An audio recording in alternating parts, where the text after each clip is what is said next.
जीव जंतुओं से रहित सदैव अर्चित पदार्थ ही पूजन के प्रासुक द्रव्य है। जैसे नहीं उगने योग्य अनाज, चावल आदि, सूखे फल, बादाम आदि तथा शुद्ध चना हुआ जलादि। भरत पढ़िए। हाँ, हेलो, आवाज आ रही है आपको? हाँ हाँ। हाँ, बिना द्रव्य के पूजन नहीं हो सकती क्या? क्यों नहीं, पूजा में तो भावों की ही प्रधानता है। गृहस्थावस्था में किन्हीं किन्हीं के बिना द्रव्य के भी पूजन के भाव होते हैं। किन्हीं किन्हीं के अष्ट द्रव्यों से पूजन के भाव होते हैं और किन्हीं किन्हीं के एक दो द्रव्य से ही पूजन करने के भाव होते हैं। यह तो समझा, पर पूजन की पूरी विधि समझ में नहीं आई।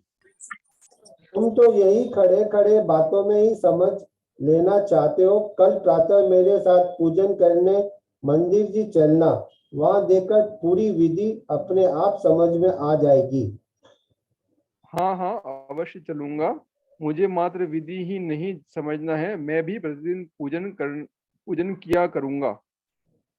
तुम्हारा विचार अच्छा है। सांसारिक आकुलताओं व अशुभ भाव से कुछ समय बचने के लिए यह भी एक उपाय है।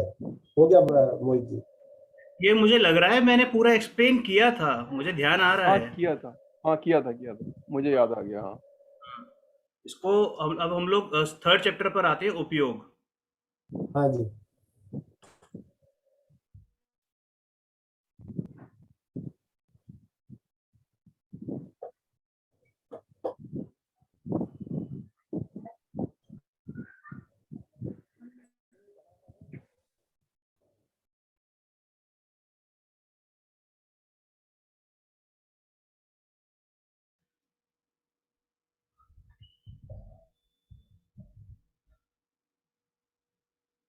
दीदी अभी रिज्वाइन नहीं हुई है, आई गेस। एक सेकंड में उपयोग फोन। मोहित जी, उपयोग भाग 3 से पढ़े या इससे पढ़ लें? टेक्स्ट बुक से ही पढ़ेंगे उपयोग, भाग 3। कोई पढ़ रहा है या मैं पढ़ूं? हाँ, रीडिंग करिए आप। आचार्य गद पिच उमा स्वामी तत्वार्थ सूत्रक तारम गद पिछो पलिक्षितम वंदे गणीन्द्रस जात उमा स्वामी मुनीश्वरम। कम से कम लिखकर अधिक से अधिक प्रसिद्धि पाने वाले आचार्य गृहपिच उमा स्वामी के तत्वार्थ सूत्र से जैन समाज जितना अधिक परिचित है, उनके जीवन परिचय के संबंध में उतना ही अपरिचित है। ये कुंदाचारी के पट शिष्य थे तथा विक्रम की प्रथम शताब्दी के अंतिम काल में तथा द्वितीय शताब्दी के पूर्वार्ध में भारत भूमि को पवित्र कर रहे थे। आचार्य गतपिच उमा स्वामी उन गौरवशाली आचार्यों में है जिन्हें समग्र आचार्य परंपरा में पूर्ण प्रामाणिकता और सम्मान प्राप्त है। जो महत्व वैदिकों में गीता का, ईसाइयों में बाइबिल का और मुसलमानों में कुरान का माना जाता है, वही महत्व जैन परंपरा में गदपिच उमा स्वामी के तत्वार्थ सूत्र को प्राप्त है। इसका दूसरा नाम मोक्ष शास्त्र भी है। यह संस्कृत भाषा का सर्वप्रथम जैन ग्रंथ है। इस महान ग्रंथ पर संस्कृत व हिंदी आदि अनेक भाषाओं में अनेक विस्तृत और गंभीर टीकाएं व भाष्य लिखे गए हैं, जिनमें समंत व्रत का गंध हस्ती महाभाष्य,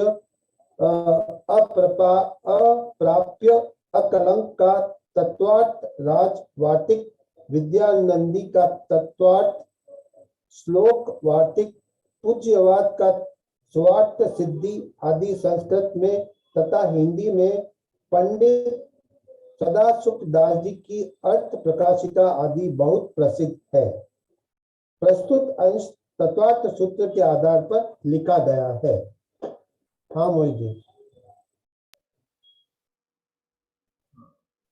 दीदी इसको एक्सप्लेन कर दीजिए।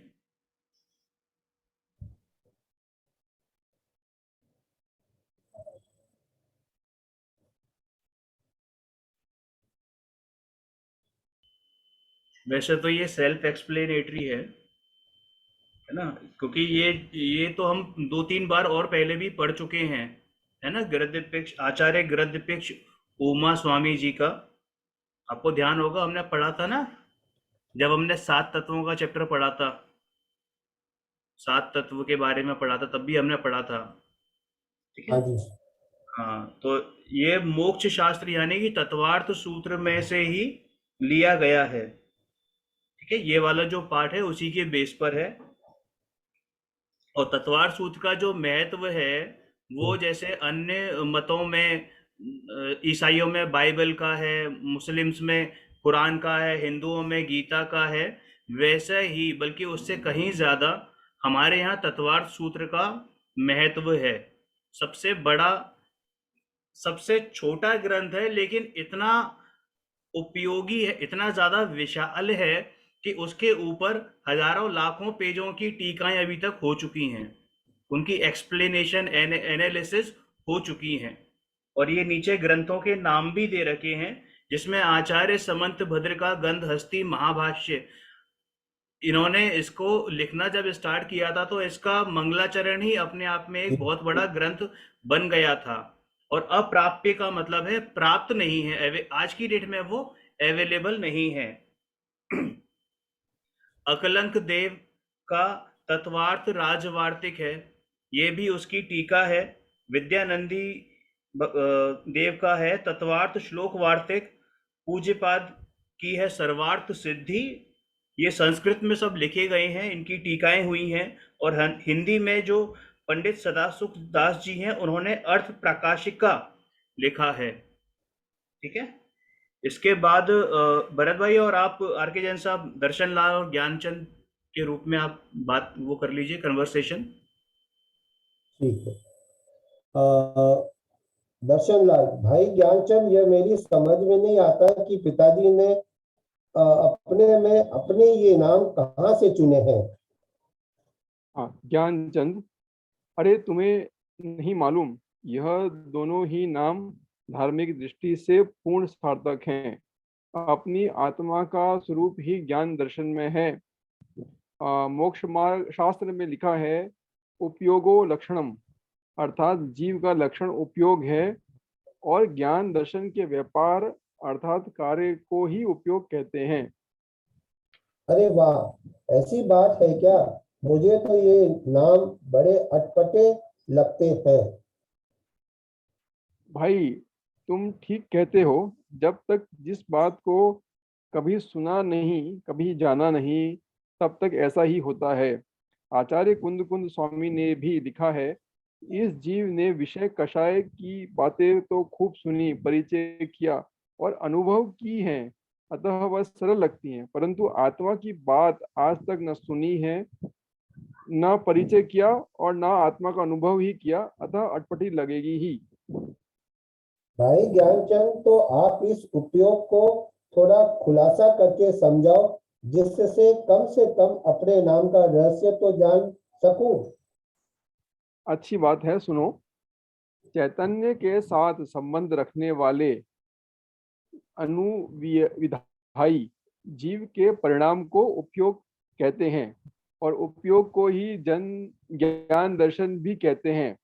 यह ज्ञान दर्शन सब जीवों में होता है और जीव के अतिरिक्त अन्य किसी द्रव्य में नहीं होता, अतः इसलिए जीव का लक्षण है, इससे ही जीव को पहचान होती है। इस उपयोग के मुख्य दो भेद हैं, दर्शनोपयोग, ज्ञानोपयोग। दर्शनोपयोग और ज्ञानोपयोग में क्या अंतर है, यह समझाइए। जिसमें सामान्य का प्रतिभास निराकार झलक हो उसको दर्शनोपयोग कहते हैं, और जिसमें स्व पर पदार्थों का भिन्नता पूर्वक अवभाषण हो उस उपयोग को ज्ञानोपयोग कहते हैं। सब जीवों का ज्ञान एक सरीका तो नहीं होता। हाँ, शक्ति अपेक्षा तो सब में ज्ञान गुण एक समान ही है, किंतु वर्तमान की अपेक्षा ज्ञान के मुख्य रूप से 8 भेद होते हैं। मति ज्ञान, श्रुत ज्ञान, अवधि ज्ञान, मनः पर्याय ज्ञान, केवल ज्ञान, कुमति, कुश्रुत, अवधि। मति ज्ञान, श्रुतु ज्ञान आदि से क्या तात्पर्य है? पराश्रय की बुद्धि छोड़कर दर्शनोपयोग पूर्वक स्व सन्मुखता से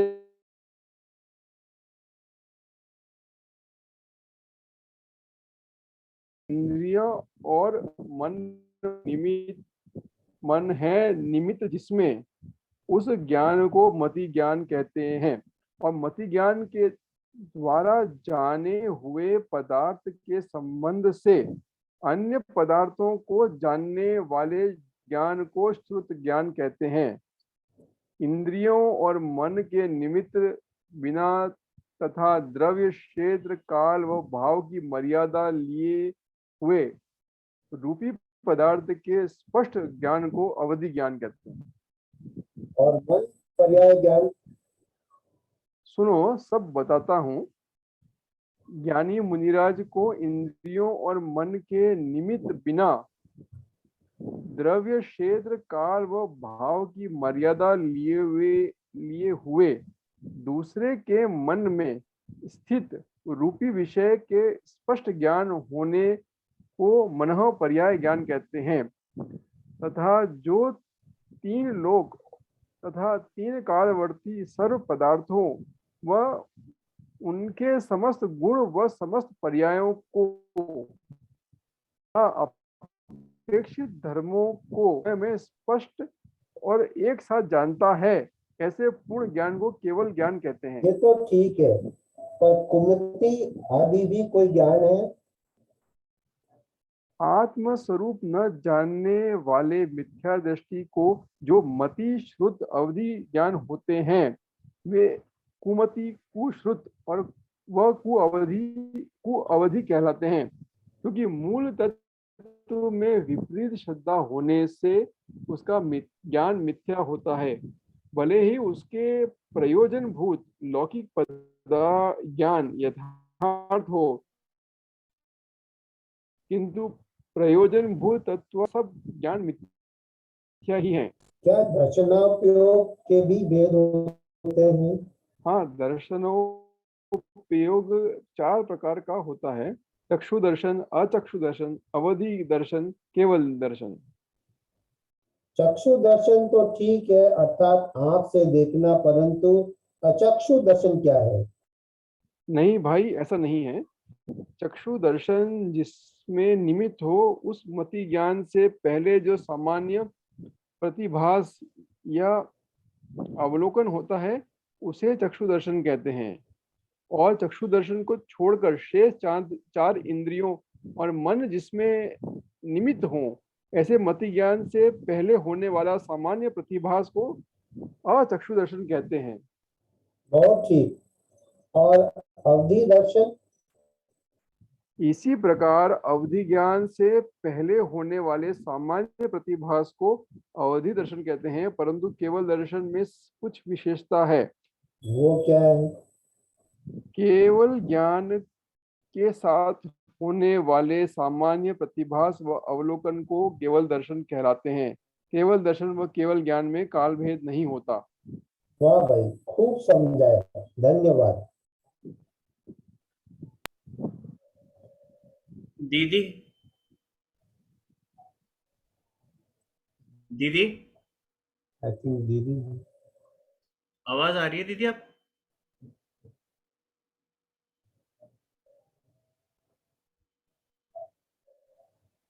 पूछिए दीदी, रीडिंग हो गई है, इसको हाँ। उपयोर वाले की पूरी। हाँ देखिए, उपयोर वाले में महत्वपूर्ण, थोड़ा सा गाइड की भी हेल्प लेना, गाइड में भी महत्वपूर्ण चीजें आई हैं और थोड़े से अलग ढंग से आई, सरल ढंग से है। सबसे पहले इसमें आया है चैतन्य के अनुविधायी, तो इसलिए अनुविधायी को ब्रैकेट में लिया है। चैतन्य के साथ अनुविधायी का अर्थ संबंध रखने वाले, चैतन्य के साथ संबंध रखने वाले जीव के परिणाम को उपयोग कहते हैं, और उपयोग को ही ज्ञान दर्शन भी कहते हैं। यह ज्ञान दर्शन सब जीवों में होता है। तो देखो ये जीव का स्वरूप बता रहे हैं, और स्वरूप ऐसा होना चाहिए जिसमें कहते थे हमें अव्याप्ति, अतिव्याप्ति और असंभव दोषों से रहित होना चाहिए। 3 तरह के दोष होते हैं, जैसे कि मैं एक उदाहरण दूं आपको। यदि जीव का स्वरूप हम ऐसे बताएं, जिनकी पूछ हो उसे पुरुष कहते हैं, तो इसमें असंभव दोष है, क्योंकि इसमें संभव ही नहीं है पूछ पुरुष में। तो जिनकी मूछ हो उन्हें पुरुष कहते हैं, तो अभी अव्याप्ति दोष फिर बच्चों में नहीं होती है, सब अवस्थाओं में नहीं होती है, सब पुरुषों के नहीं होती है। फिर जिनकी 2 आंखें हो वो पुरुष, तो अतिव्याप्ति दोष। क्यों? आंखें तो जानवरों में भी होती है, महिलाओं में भी होती हैं। तो इस तरह से जो जिसका लक्षण बना रहा है, डेफिनेशन बना रहा है, उनके सब में और सब अवस्था में होनी चाहिए। तो जो उपयोग है यानी ज्ञान दर्शन है, वो जीव की सब अवस्थाओं में आना सिद्ध बन जाएंगे। अभी अपन ने चर्चा की सिद्ध सिर्फ ज्ञान ज्ञान ज्ञान ज्ञान है, और निरोध में भी है, और दो सभी अवस्थाओं में ज्ञान विद्यमान है। तो ज्ञान तो उपयोग में ज्ञान दर्शन दोनों शामिल है। एक शब्द में कहना है तो उपयोग चेतना, 2 शब्द में बोलना है तो ज्ञान दर्शन। ज्ञान के साथ दर्शन जुड़ता है, जोड़ा। जैसे कि हमें किसी को एक बुलाना है तो बोला कपल, तो कपल में 1 जन आएगा कि 2 जन आएंगे? कपल को आमंत्रण दिया, मैंने बोला हमारे घर में 6 कपल आ रहे हैं खाना खाने, खाना कितने का बनेगा? 12 का बनेगा। 12 शब्द तो है एक कपल, पर उसमें एक में 2 शामिल है। तो ऐसा शब्द तो है एक उपयोग, उसमें 2 शामिल है, ज्ञान दर्शन। तो उसका स्वरूप ज्ञान से जिसे कहते हैं, दर्शन जिसे कहते हैं, उनका स्वरूप ये सब इसमें बताया है। तो दर्शन के साथ दर्शनोपयोग हुआ, ज्ञान भेद हुआ, ज्ञानोपयोग हुआ, तो दर्शनोपयोग के भेद बताए हैं, फिर ज्ञानोपयोग के बताए हैं। तो जो चेतना के साथ आत्मा के साथ संबंध रखने वाले जीव के परिणाम है, वो ज्ञान और दर्शन है। वो उसकी हर अवस्था में हम हमेशा विद्यमान रहे। क्लियर? अब थोड़ा सा डाइट से पढ़ लो आप। तो इसके भेद उसमें चार्ट में दिए हुए हैं, दर्शनोपयोग के भेद भी दिए, इसमें दर्शनोपयोग के भेद नहीं है, सिर्फ ज्ञान के भेद है। तो जहां तक दर्शनोपयोग और ज्ञानोपयोग में अंतर है, तो 100 पेज और 101 पेज पर है, तो वहां तक पढ़ लो आप। तो मैं एक्सप्लेन कर दूंगी फिर उसमें।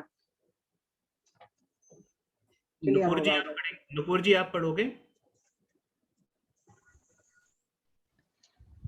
पाठ 3 उपयोग। लौकिक जीवन में हम उपयोग शब्द का प्रयोग अनेक अर्थों में करते हैं, जैसे यह वस्तु मेरे उपयोग की नहीं है, अथवा मेरा उपयोग नहीं था अतः मैं सुन नहीं पाया।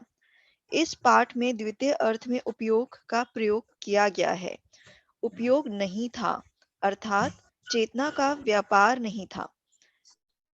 हमें पदार्थों का ज्ञान चेतना के व्यापार से ही होता है।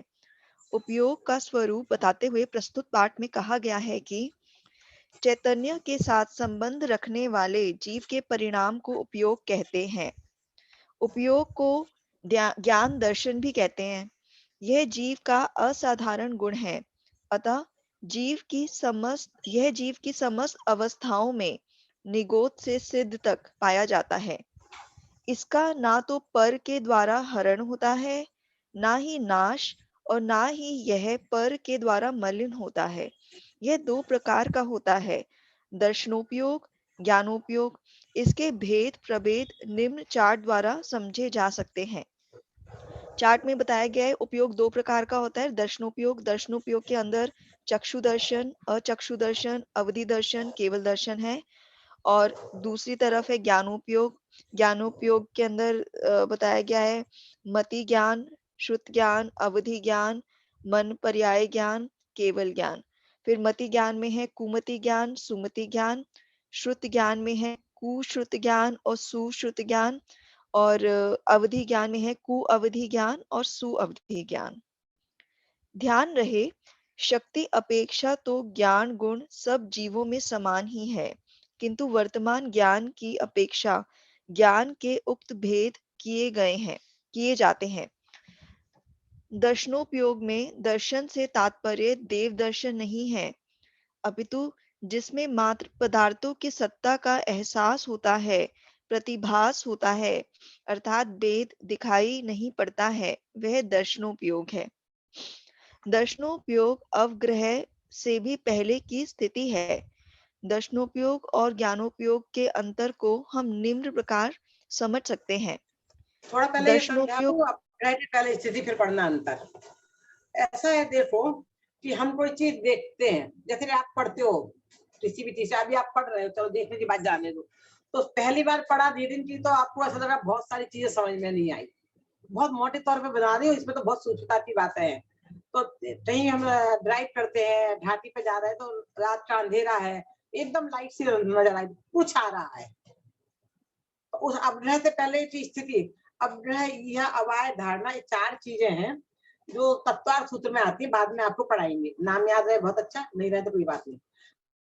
हम जो ज्ञान होता है, हमें याद होता है, उसके स्टेपेज होते हैं और बहुत सूक्ष्म होते हैं, केवल ज्ञान क्रम में होते हैं, उन्हें बता नहीं सकते, तो मोटा मोटा बता रही हूँ मैं आपको। तो एकदम आपने पहली बार रीडिंग की तो समझ लो वो हुआ दर्शनोपयोग, आपको कुछ समझ में नहीं आया, फिर मैंने उसमें एक्सप्लेन किया तो आपको कुछ कुछ समझ में आया, फिर अब हुआ, फिर उसमें आपने विचार किया, नहीं ये समझ में नहीं आ रहा, ये समझ में नहीं आ रहा, ये आ रहा, ये हुई, फिर मेरे समझ में आ गया, आप बताइए, समझाइए संक्षेप में, तो वो बता दिया, तो वो अब आए हुआ निर्णय पे पहुंच गए आप। तो निर्णय पे पहुंच जाते हैं तो वो धारणा ज्ञान में जाता है, धारणा ज्ञान में जाता है तो स्मृति में जाता है, फिर याद रहता है। तो ये कह रहे हैं दर्शनोपयोग क्या है, एकदम बेसिक स्थिति है। दर्शनोपयोग में अग्रह में जो चीज आती है वो याद नहीं रहती, जैसे चलते हुए अभी आपके मेरे यहाँ से कुछ आयत मैंने ऐसे कर लिया, तो ऐसे क्यों किया आपने मैडम, मुझे ऐसा लगा जैसे कुछ इधर आया, क्या आया ये नहीं पता, बाल था, मच्छी थी, मच्छर था, बस कुछ था, क्या था वो मुझे नहीं मालूम, आया ऐसा, उसे जानने की इच्छा भी नहीं हो रही हमारे लिए, ऐसे कर लिया हमने। तो अपग्रह दर्शनों सबसे बेसिक स्टेज, फिर अपग्रह स्टेज, मतलब इतनी सूक्ष्म बात बताई, उसमें भी हमें बहुत नॉलेज नहीं होती है, यहाँ पे हम विचार कर रहे हैं, फिर अवाय में निर्णय तक पहुंच गए, फिर धारणा ज्ञान में चली जाती है। तो इसलिए कहा है दर्शनोपयोग अपग्रह के पहले की स्थिति है, ये चीज बताई है। अब तक जितना पढ़ा उतना समझ में आ रहा है, उसमें कोई डाउट हो तो पूछ लीजिए, फिर आगे पढ़े दर्शनोपयोग ज्ञानोपयोग का अंतर। दीदी अवाय, ठीक है, आगे पढ़ लीजिए आप। अवाय, अवाय थोड़ा सा एक्सप्लेन कर दिए। अवाय अवाय निर्णय पर पहुंचना, अवाय अच्छा, निर्णय पर पहुंचना है। और धारणा मतलब वो बिल्कुल स्थिर हो जाना, बिल्कुल स्थिर हो जाना, धारणा मतलब स्थिर हो हाँ जाना। हाँ, और स्थिर हो जाती है तो फिर नई स्मृति में जाती है, और ये सब तत्वार्थ सूत्र में डिटेल में मिल जाएंगे, और वैसे ये आपको क्वेश्चन में आगे आने वाला है। मति ज्ञान शुद्ध ठीक ज्ञान है, बेसिक क्या, बेसिक मति ज्ञान शुद्ध ज्ञान बेसिक क्या रहता है, मतलब क्या मति ज्ञान शुद्ध ज्ञान बेसिक मतलब क्या होता है ये? अभी पढ़ श्रुत रहे हैं मतलब हम, सुनना, अभी हाँ तो आप हाँ, दर्शनोपयोग समझो, दर्शनोपयोग और अच्छा, ज्ञानोपयोग में अंतर पढ़ते हैं आप, ओके, धीरे धीरे सब आ रहा है। ठीक है, ठीक, अभी जितना पढ़ा उतना समझ में आ गया ना, तो आगे रीडिंग कर हाँ, लीजिए। दर्शनोपयोग दर्शन गुण का परिणमन है और ज्ञानोपयोग ज्ञान गुण का परिणमन है। दर्शनावरण कर्म के क्षयोपशम या क्षय के समय प्रकट होने वाली जीव की अवस्था है और ज्ञानोपयोग ज्ञानावरण कर्म के क्षयोपशम या क्षय से प्रकट होने वाली जीव की अवस्था है। दर्शनोपयोग वस्तु का सामान्य प्रतिभास मात्र होता है, ज्ञानोपयोग वस्तु की विशेष जानकारी होती है। दर्शनोपयोग उसका स्वरूप निर्विकल्प, निराकार और निर्वर सायमय होता है। ज्ञानोपयोग इसका स्वरूप साकार, सविकल्प और व्यवसायमय है। दर्शनोपयोग के बाद ज्ञानोपयोग होने का कोई नियम नहीं है, कभी होता है और कभी नहीं होता है। छदास्त दशा में नियम से दर्शनोपयोग पूर्वक ही ज्ञानोपयोग होता है। दर्शनोपयोग में तत्व निर्णय की क्षमता नहीं है। ज्ञानोपयोग में तत्व निर्णय और भेद विज्ञान होता है। दर्शनोपयोग के 4 भेद हैं और ज्ञानोपयोग के 8 भेद हैं। 8 है ना ये? आंखों से देखना चक्षु दर्शनोपयोग नहीं है, वह तो चक्षु इंद्रिय संबंधी मति ज्ञान ही है। जब यह जीव चक्षु को निमित्त बनाकर किसी रूपी पदार्थ को जानता है, तब उसके पूर्व उस रूपी पदार्थ का जो सामान्य प्रतिभास होता है, वह चक्षु दर्शनोपयोग है। इसी प्रकार आंखों के अतिरिक्त अन्य इंद्रियों से होने वाला ज्ञान अचक्षु दर्शनापयोग नहीं है, अपितु अन्य इंद्रियों के ज्ञान के पूर्व होने वाला उन पदार्थों की सत्ता मात्र का आभास अचक्षु दर्शनापयोग है। इनमें से स्पर्शन, रसना, घ्राण और कर्ण संबंधी अचक्षु दर्शनोपयोग मात्र रूपी पदार्थों का ही होता है और मन संबंधी अचक्षु दर्शनोपयोग रूपी और अरूपी सभी पदार्थों का होता है। चक्षु दर्शन और अचक्षु दर्शन का अंतर निम्न प्रकार समझ सकते हैं। चक्षु दर्शन यह 4 इंद्रिय जीवों से लेकर पंचेंद्रिय पर्यंत रहता है। अचक्षु दर्शन यह 1 इंद्रिय से लेकर पंचेंद्रिय पर्यंत सभी छदास्थ जीवों को होता है। ये चक्षु दर्शन छदमस्त यह मात्र चक्षु ये छदमस्त छद लिखा हुआ है, क्या है? छदमस्त। छदमस्त, ठीक है। चक्षु दर्शन यह मात्र चक्षु इंद्रिय संबंधी कुमति या सुमति ज्ञान के पूर्व ही होता है। अचक्षु दर्शन यह चक्षु इंद्रियों को छोड़कर शेष सभी इंद्रिय व मन संबंधी कुमति और सुमति ज्ञान के पूर्व होता है। चक्षु दर्शन आत्मानुभूति के समान होने वाले ज्ञानोपयोग के पूर्व नियम से यह नहीं होता है। अचक्षु दर्शन आत्मानुभूति के समय होने वाले ज्ञानोपयोग के पूर्व यही दर्शन होता है, जो आभास मात्र होता है, क्योंकि अवधि ज्ञान मात्र रूपी पदार्थों का ही ज्ञान कराता है। आगे और पढ़ना है। दीदी इसको एक्सप्लेन कर दीजिए एक बार।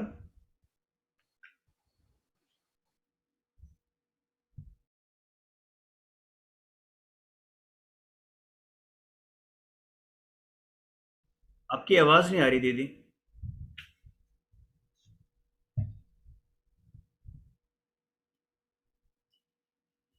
दीदी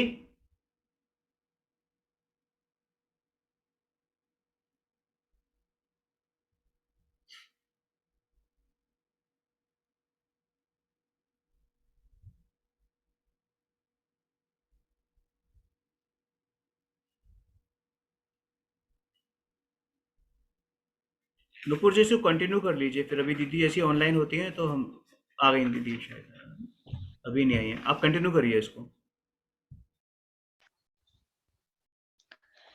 केवल दर्शनोपयोग में संपूर्ण विश्व की सत्ताओं के सत्ता मात्र का प्रतिभास एक साथ हो जाता है। इसमें निराकार निर्विकल्प अवलोकन होता है। इसकी विशेषता यह है कि यह केवल ज्ञान के साथ ही होता है, क्योंकि केवल दर्शन व केवल ज्ञान में काल भेद नहीं होता है। ज्ञानोपयोग में वस्तुओं के स्वरूप का ग्रहण होता है। मति ज्ञान की जो 2 परिभाषाएं दी गई हैं, वो 2 दृष्टियों से दी गई हैं। पहली पर पदार्थों को जानने की अपेक्षा और दूसरी आत्मा को जानने की अपेक्षा। पहली पर पदार्थों को जानने की अपेक्षा इंद्रियां और मन है निमित्त, जिसमें उस ज्ञान को मति ज्ञान कहते हैं। यहाँ ध्यान देने योग्य बात यह है कि इंद्रियों और मन से ज्ञान की उत्पत्ति नहीं होती है, वे तो मात्र संसारी आत्मा को ज्ञान में निमित्त हैं, अतः उस पर ज्ञान का आरोप आता है। दूसरी बात, आत्मा को जानने की अपेक्षा। पराश्रय के बुद्धि को छोड़कर दर्शनोपयोग पूर्वक स्वसन्मुखता से प्रकट होने वाले जिन आत्मा के ज्ञान को मति ज्ञान कहते हैं, इसमें स्पष्ट कहा गया है कि आत्मज्ञान स्वसन्मुखता से होता है। उसमें इंद्रिय मन की आवश्यकता नहीं है। यही ज्ञान अतीन्द्रिय आनंद का कारण है। मति ज्ञान द्वारा जाने गए पदार्थ के संबंध से अन्य पदार्थों को जानने वाले ज्ञान को शुद्ध ज्ञान कहते हैं। अधिकांश जन शुद्ध परंपरा और शुद्ध केवली से परिचित हैं। शुद्ध परंपरा अर्थात भगवान महावीर के पश्चात आचार्य धरसेन और आचार्य कुंदकुंद तक तत्व शुद्ध परंपरा से चला आ रहा है। इन दोनों आचार्यों ने सर्वप्रथम क्रमशः प्रथम शुद्ध स्कंद और द्वितीय शुद्ध स्कंद की रचना की। इन प्रयोगों में शुद्ध शब्द सुनने के अर्थ में व शास्त्र में के अर्थ में प्रयुक्त हुआ है। समस्त शास्त्रों के ज्ञाता को ही तो शुद्ध केवली कहा जाता है। अतः शुद्ध शब्द सुनते ही हमारे मन मस्तिष्क में दो अर्थ कौंधते हैं। पहला सुनना ही शुद्ध है और दूसरा शास्त्रों का पढ़ना ही शुद्ध है। यद्यपि सुनना पढ़ना शुद्ध है, किंतु शुद्ध ज्ञान मात्र इतना ही नहीं है। शुद्ध ज्ञान का पेटा बहुत बड़ा है, क्योंकि यह मात्र सैनी पंचेंद्रियों में ही नहीं होता, यह तो चारों गतियों के जीवों को होता है। शुद्ध ज्ञान मात्र सांसारिक ज्ञान में ही उपयोगी नहीं है, अपितु आत्मज्ञान में भी उपयोगी है। आत्मानुभूति मति शुद्ध पूर्वक ही होती है। जो ज्ञान जीव की अल्प विकसित निगोद दशा से लेकर पूर्ण विकसित सैनी इंद्रिय दशा में भी विद्यमान रहता है, उस ज्ञान का वास्तविक स्वरूप जानना अति आवश्यक है। शुद्ध ज्ञान में शुद्ध शब्द से तात्पर्य मात्र सुनना नहीं है, अपितु विशेष रूप से ऊहा करना अर्थात तर्कणा करना शुद्ध ज्ञान है। यह ज्ञान परोक्ष रूप से वस्तु का ज्ञान कराता है। शुद्ध ज्ञानावरण कर्म में क्षयोपशम से होने वाला यह ज्ञान संचय विपर्यय आदि से रहित होता है। यह दो प्रकार का है, अक्षरात्मक और अनक्षरात्मक। वाचक शब्द से वाचार्य का ग्रहण करना अक्षरात्मक शुद्ध है, अर्थात शब्द सुनने के बाद जो मन में प्रधानता से अर्थ ज्ञान होता है, वह अक्षरात्मक शुद्ध है। जैसे घड़ा शब्द तो इंद्रिय से सुनने के पश्चात जो घट वस्तु या घट जाति का ज्ञान होता है, वह अक्षरात्मक शुद्ध ज्ञान है। इसमें विशेष बात यह है कि इंद्रियों के ग्रहण किए हुए पदार्थ से उससे पृथकभूत पदार्थ का ग्रहण करना शुद्ध ज्ञान है। जैसे घड़ी शब्द से घड़ी पदार्थ को जानना अथवा धुएं से अग्नि को जानना। लेना देना, शास्त्र पढ़ना आदि सर्व व्यवहारों का मूल भी अक्षरात्मक शुद्ध ज्ञान ही है। जो अक्षर के निमित्त बिना हो वह अनक्षरात्मक शुद्ध ज्ञान है। जैसे शीतादि स्पर्श में इष्ट अनिष्ट बुद्धि होना अनक्षरात्मक शुद्ध ज्ञान है, अर्थात शीतल पवन का स्पर्श होने पर शीतल पवन का ज्ञान होना मति ज्ञान है और वायु प्रकृति वाले को अनिष्ट है। यह जानना अनक्षरात्मक शुद्ध ज्ञान है, क्योंकि यह ज्ञान अक्षर के निमित्त के बिना उत्पन्न हुआ है। शुद्ध ज्ञान सर्व पदार्थ विषयक है, क्योंकि यह केवल ज्ञान के विषयभूत अनंत अर्थ को परोक्ष रूप से ग्रहण कर लेता है। द्वादशांग के सुनने या पढ़ने से जो ज्ञान उत्पन्न होता है वह भाव शुद्ध है। ये आगे क्या लिखा है? उगैर और लिखाओ और अच्छा। और 14 पूर्व व 12 अंगों को द्रव्य शुद्ध कहा जाता है। आत्म सिद्धि के लिए मति शुद्ध ज्ञान निश्चित कारण है, क्योंकि इसके बिना मोक्ष नहीं हो सकता है। ये दोनों ज्ञान इंद्रिय मन प्रकाश तथा उपदेश आदि बाह्य निमित्तों के सहयोग से उत्पन्न होते हैं, अतः परोक्ष कहलाते हैं। आगे और पढ़ना है मोहित जी? हाँ, पढ़ लीजिए।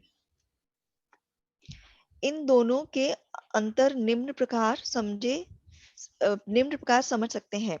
मति ज्ञान यह सदा दर्शनोपयोग पूर्वक होता है, और श्रुत ज्ञान यह मति ज्ञानोपयोग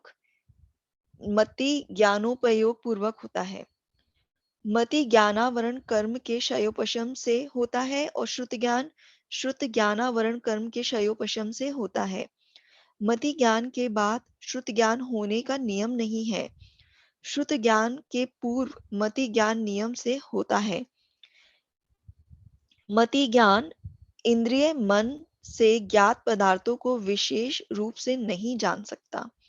श्रुत ज्ञान इंद्रिय मन से ज्ञात पदार्थों को ही विशेष रूप से जानता है। एक छोटा सा इंद्रिय और मन, नूपुर जी एक सेकंड, आगे कंफ्यूजन ना हो, मैं एक छोटी सी एक्सप्लेनेशन दे दूं मति ज्ञान और श्रुत ज्ञान के संबंध में, क्योंकि हम सब टेक्नो सेवी हैं यहाँ पे, थोड़ा बहुत सभी को पता होगा कंप्यूटर्स के बारे में। सीपीयू होता है, तो सीपीयू क्या करता है, प्रोसेसिंग करता है ना, प्रोसेसिंग यूनिट होती है, और उसमें जो इनपुट्स मिलते हैं उसको आप मति ज्ञान कह सकते हो, और श्रुत ज्ञान है उस इनपुट की प्रोसेसिंग करना। मति ज्ञान से हम चीजों को ग्रहण करते हैं, ठीक है, और उसके बाद जो प्रोसेस होती है दैट इज कॉल्ड श्रुत ज्ञान। कोई चीज मेरे सामने से निकली और निकल के चली गई तो मति ज्ञान हुआ, लेकिन वो प्रोसेस में जरूरी नहीं है कि वो आए या नहीं आए। लेकिन अगर वो कोई चीज मेरे सामने से निकली है, जैसे अभी बताया था दीदी ने, अवग्रह इहा हवाए धारणा, ठीक है, तो उस प्रोसेस से निकली है और वो चीज मेरे सामने से निकली, और फिर जब मेरा उपयोग वहां गया और जब वो मेरे ज्ञान का विषय बना, उस बारे में जो सोचना शुरू हुआ, वो आपका हो गया श्रुत ज्ञान। जो अंदर प्रोसेस हुआ वो आपका हो गया श्रुत ज्ञान। इसको एक्सप्लेन दीदी ही कर पाएंगी बेटर तरीके से। बस एक छोटी सी आप लेमन लैंग्वेज में आप इसको ये समझ लीजिए कि मति ज्ञान जो है हमारा इनपुट है और श्रुत ज्ञान हमारा प्रोसेस है, उस ज्ञान का प्रोसेस है। दीदी एक्सप्लेन कर दीजिए एक बार।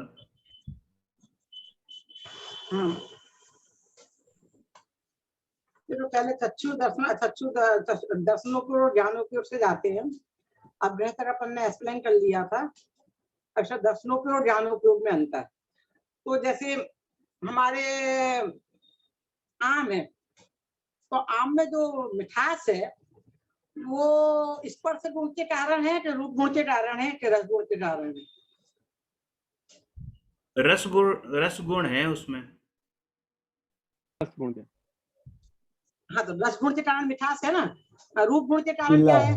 हाँ। तो पीला दिखता है।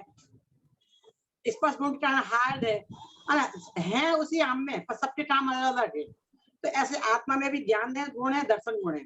तो ज्ञान गुण का तो जो हरे से पीला हुआ है वो रूप गुण के कारण, खट्टे से मीठा हुआ है वो रस गुण के कारण। तो ऐसे ही ये पता है, दर्शनों की ओर दर्शन गुण का परिणाम है और ज्ञानों की ओर ज्ञान गुण का है।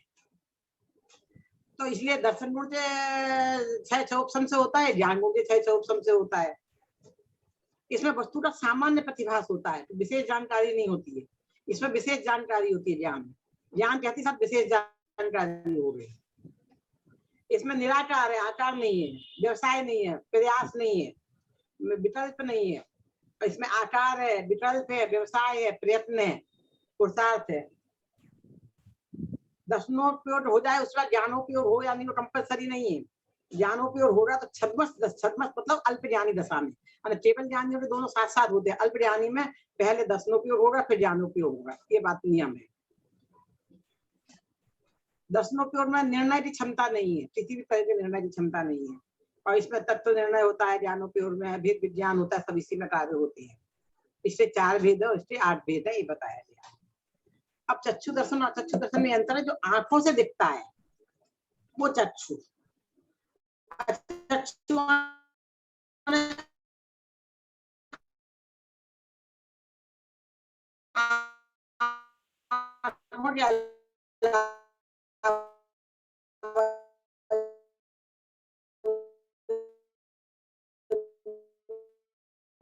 से हुआ, कान से हुआ, मुंह से हुआ, वो सब जो लिखे हैं सरल है, इसमें कोई डाउट नहीं। क्षयोपशम का क्या मतलब?